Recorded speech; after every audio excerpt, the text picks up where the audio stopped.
My daughter, just like any other kid, was very intuitive when she was younger. She picks up things. So she knew how mom was and how dad was.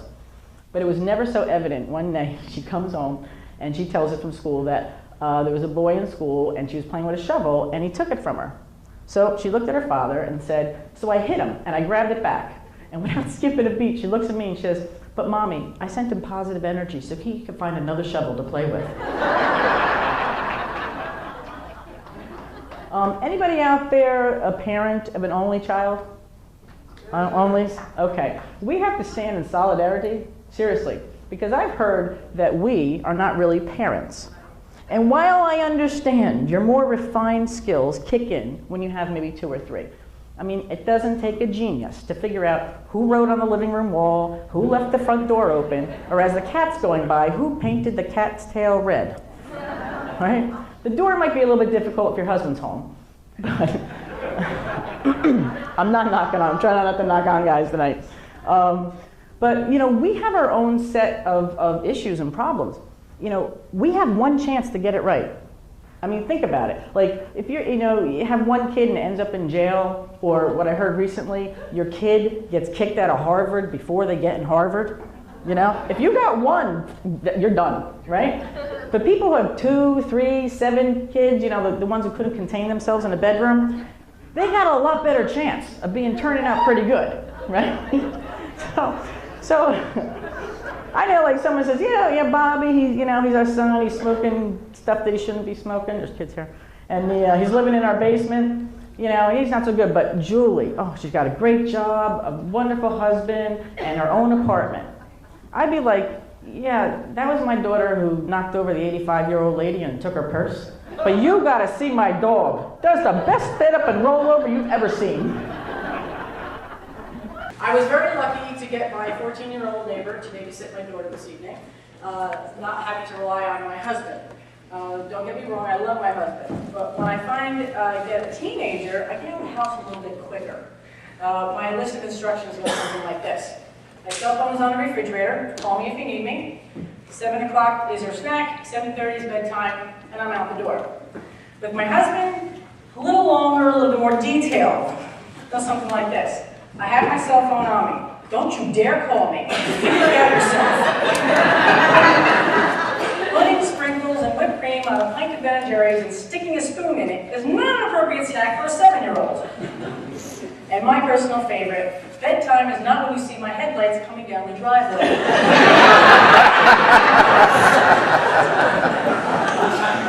My husband and I are very different. I am an energy-sensing, positive thinker. My husband, well, he's a typical guy. I am the type of person that carries around a reusable shopping bag because I believe I'm going to save the earth one plastic bag at a time. My husband believes that if God had wanted us to be a little earth-friendly, he would have designed us a little better, like having a pouch, like a kangaroo. He says that he could have saved 2 acres of the rainforest by putting the beer bottles directly in the pouch as opposed to using a paper bag. When we were growing up, my brothers and sisters would always joke around with my mom and dad and say, you know, we're going to take you to a nursing home one day. You better be nice to us. Now that I'm older and I have a child, not so funny. Actually, that's a little scary. Now, when you have 2, 3, 4 kids, some people have 7, whatever, you know, it all comes down to a vote. Where are mom and dad going to go? Where are they going to live? And, you know, so if you got one kid remembers, you know, yeah, well, she didn't let us date until, like, we were much older, you know, and say, you know, snake pit nursing home, you know, and get that injected. But then one of them will say, come on, Dad gave us all down payment for our first car. Oh, okay, Sunrise nursing home. It's a little scary with me. I have one kid. I don't have anybody to help counteract her negative memories, you know, like maybe it's spinach, snake pit.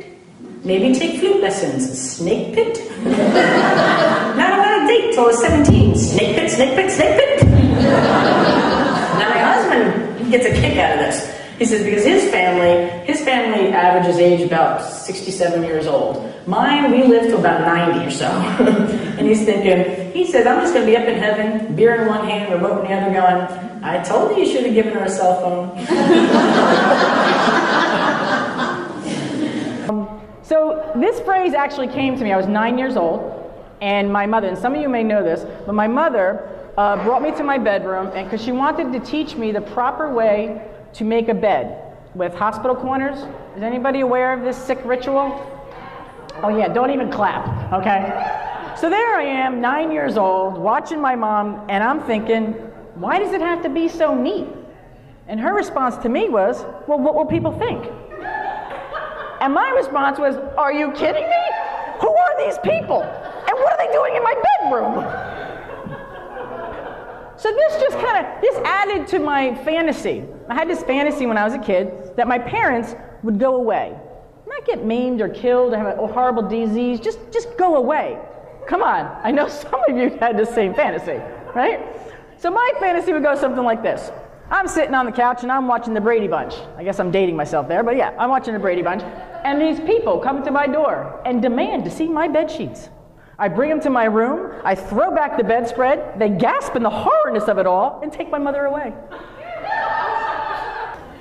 So when I was talking about infants, I really am serious. I'm not a fan of infants. I don't like what they can't tell you what they want. I remember my daughter was very young and she'd be crying and whining, and I can't stand that, pointing in the refrigerator, and I'm like, what? Milk? Juice? The steak from last night? What do you want? Right? So to avoid this, I called her non-speaking years. I taught her sign language. I mean, honest truth. By the time she was 10 months old, she knew 65 signs, most of them clean. What they don't tell you when you're reading the books and getting the video, thing that come out, that just like teaching a child how to talk, you have to watch what you say. Now you got to watch what you do. I'm Italian. The kid was doomed from the very beginning. So I'm teaching. So one day my mother comes over and she does this. Does anybody know what that means? Any Italians in the house? Okay. Let me translate it loosely. If I could kill you right now and bury you in the backyard, I would. That's pretty much what it means. So she does this to my mother, and I said, oh, Ma, it means she's hungry. And my mother didn't buy it, because that was her favorite sign when we were kids. So then another one she picked up on was, she went like this. Now, this is not that, it's not like giving someone the finger. It really is. It's like, leave me alone, forget about it. But it's not good for a little kid to do it to an adult, right? So she does this. So I tell my mother-in-law, she says, oh, it means nice to meet you. She was English-German. She bought it. As some of you may know or may have figured out by me talking this evening, I am not a Massachusetts native. I am from New Jersey, exit 2 for those who really need to know. Everybody always asks. We moved here about, actually 9 years ago, 2 days ago. So we've been here about 9 years. And when we first moved up here, we almost didn't move to Barre.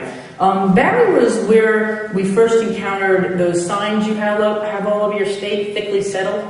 And I said, oh no, how rude. I said, big boned, heavy set, thickly settled, it all means the same thing to me. I'm like, I am not living outside in a house with a sign outside that says thickly settled, and it'll remind me every time I walk out of my house.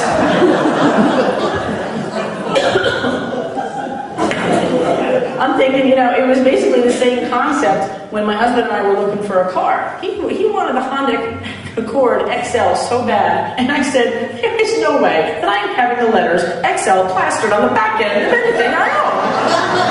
I don't care how good the car is.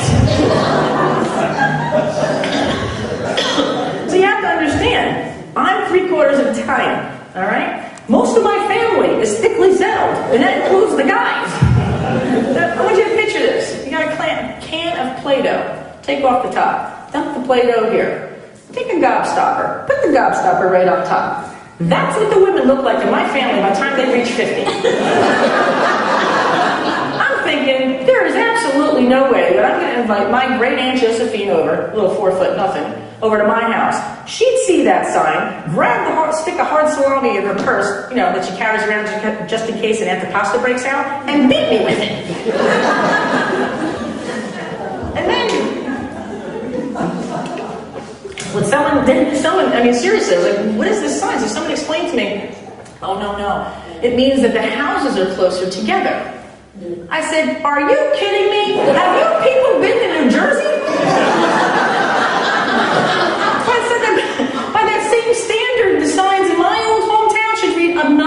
settled.